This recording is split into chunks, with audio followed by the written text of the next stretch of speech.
Dès 50 ans, le dépistage individuel laisse la place au dépistage organisé, tous les 2 ans. Toutes les femmes de 50 à 74 ans dont le risque de développer un cancer ou tumeur du sein n'est pas significativement élevé, antécédents familiaux ou personnels, sont invitées à pratiquer une mammographie dans le centre de radiologie agréé de leur choix. Cet examen est gratuit, sans avance de frais. La mammographie est pratiquée après un examen clinique, palpation, et analysée par 2 radiologues différents afin de favoriser le repérage d'anomalies précoces de très petite taille. Elle est complétée, si le radiologue le juge nécessaire, par une échographie.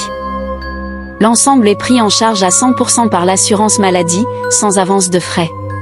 Si une anomalie est repérée, des examens complémentaires et notamment une biopsie seront prescrits pour préciser la nature de la lésion.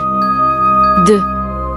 La mammographie est pratiquée après un examen clinique, palpation, et analysée par 2 radiologues différents afin de favoriser le repérage d'anomalies précoces de très petite taille. Elle est complétée, si le radiologue le juge nécessaire, par une échographie. L'ensemble est pris en charge à 100% par l'assurance maladie, sans avance de frais. Si une anomalie est repérée, des examens complémentaires et notamment une biopsie seront prescrits pour préciser la nature de la lésion.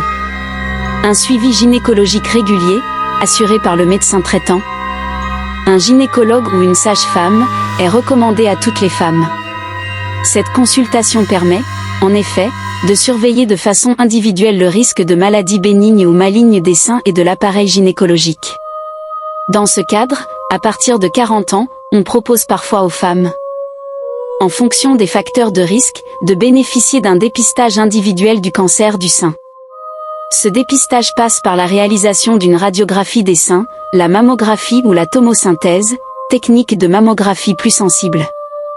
Pour les femmes dont une parente, mère, sœur, tante, a développé un cancer du sein avant 50 ans, et d'autant plus lorsqu'une mutation génétique associée a été identifiée, un suivi régulier est particulièrement important. Un examen clinique doit être pratiqué tous les 6 mois. Ce suivi repose, en outre, non seulement sur la réalisation de mammographie, mais aussi sur celle d'échographie et d'IRM mammaire. Ce dernier examen doit être pratiqué tous les ans dès l'âge de 30 ans, ou 5 ans avant l'âge auquel est intervenu le cancer du sein le plus précoce de la famille.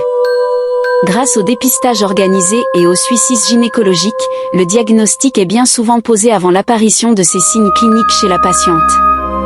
Quoi qu'il en soit, en cas de doute, il faut consulter son médecin traitant ou un gynécologue dans les meilleurs délais qui examinera l'anomalie, si nécessaire, prescrira des examens médicaux complémentaires.